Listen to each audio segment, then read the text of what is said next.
Welcome back to the Force Feed. In today's gaming news, Battlefield 4's launch is plagued with game-breaking issues, a 6-month update video for Shroud of the Avatar is released, and some scumbags decide to disrupt a charity event for children. Way to go. Hello ladies and gentlemen, welcome back to the show. Force here with your day's gaming news. First up today, Battlefield 4 launched last week, and myself being new to the franchise, or not having played one of the games since Battlefield 1942, have found myself really enjoying Battlefield 4. However, there are some game-breaking issues that has made the game practically unplayable, and sometimes literally unplayable for people. And that's something I wanted to let you guys know about. First and foremost, there are many people experiencing game freezing and crashing mid-match, which results in them losing all progress that they have received over the course of that match. Some netcode problems resulting in players getting shot around corners. Bugs such as the silencer placed on the QBU-88 silences the entire server.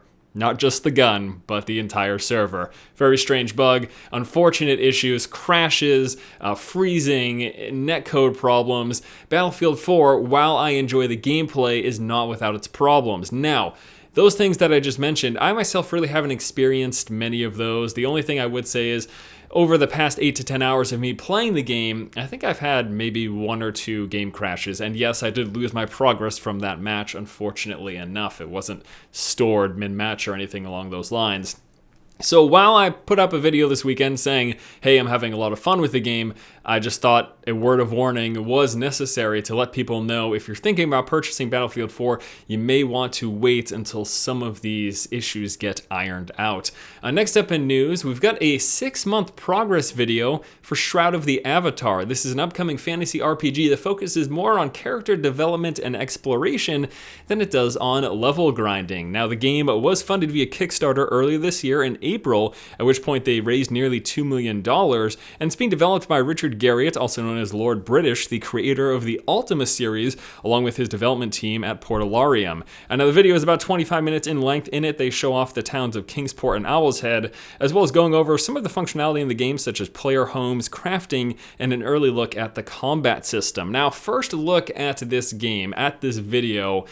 I saw a lot of complaints about the graphics. I also saw a lot of complaints about the animations. And while I will not excuse those two things, poor animations, graphics that seem subpar, that seem from 5 years ago, are worth complaining about, it's important to note this is coming from an indie studio. Even though Richard Garriott is involved and he took part of the Ultima series, there's not a big publisher backing this project. So when you're looking at an indie game, you have to keep that in mind. You have to sort of curb your expectations. But also, it's a 6-month progress video.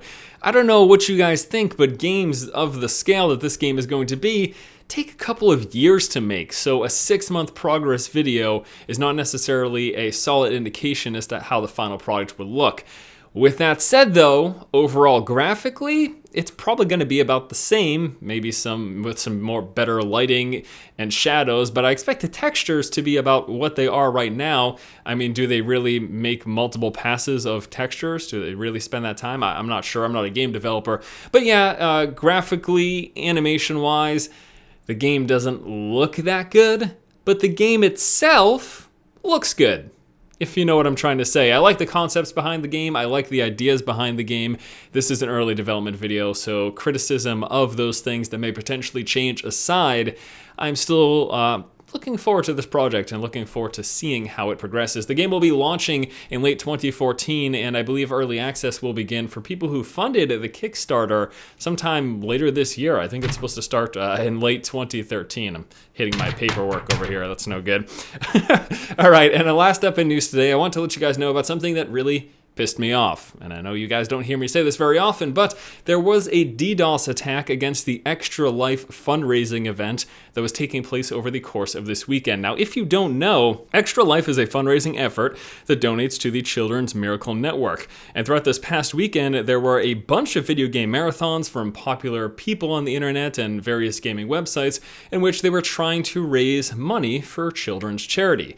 Well, a DDoS attack happened this weekend against the event's website, which stopped people from donating while the website was down. And the one thing I have to say about that is, what a bunch of tool bags. Who seriously Oh, I know who. The people who do something like this are so pathetic and have such terrible lives and low self-esteem and just looking for attention that they feel the need to disrupt the lives of others to try to feel better about themselves. The one thing that brings me some semblance of solace is that these people are probably so miserable with their own lives. Well, that's about it. They're really miserable with their own lives, and that actually makes me happy. Now, I'm not one to smile upon people's misery, but when it's people who do things like this, yeah, I'm happy to know that they're probably very sad and very pathetic. That's really not much in this way of gaming news, but it's something relevant to gaming because it was a gaming streaming fundraiser for children, so I thought it was worth bringing up, and I just sort of wanted to vent my frustration, which I think I got that out of the way. All right, guys, that's going to do it for today's episode of the show. As always, thank you so much for watching. Please be sure to chime in about any of the topics discussed here today in the comment section below. Once again, this has been Force, and you have just been force-fed. Now, if this is the first time you've seen one of my videos, I promise you I am typically not this hateful towards people. But when it's people who do stuff like this, attacking children's fundraising efforts, the only thing for me to say is that, or maybe that. Both will do. Can I do those? Yeah, that's a good one.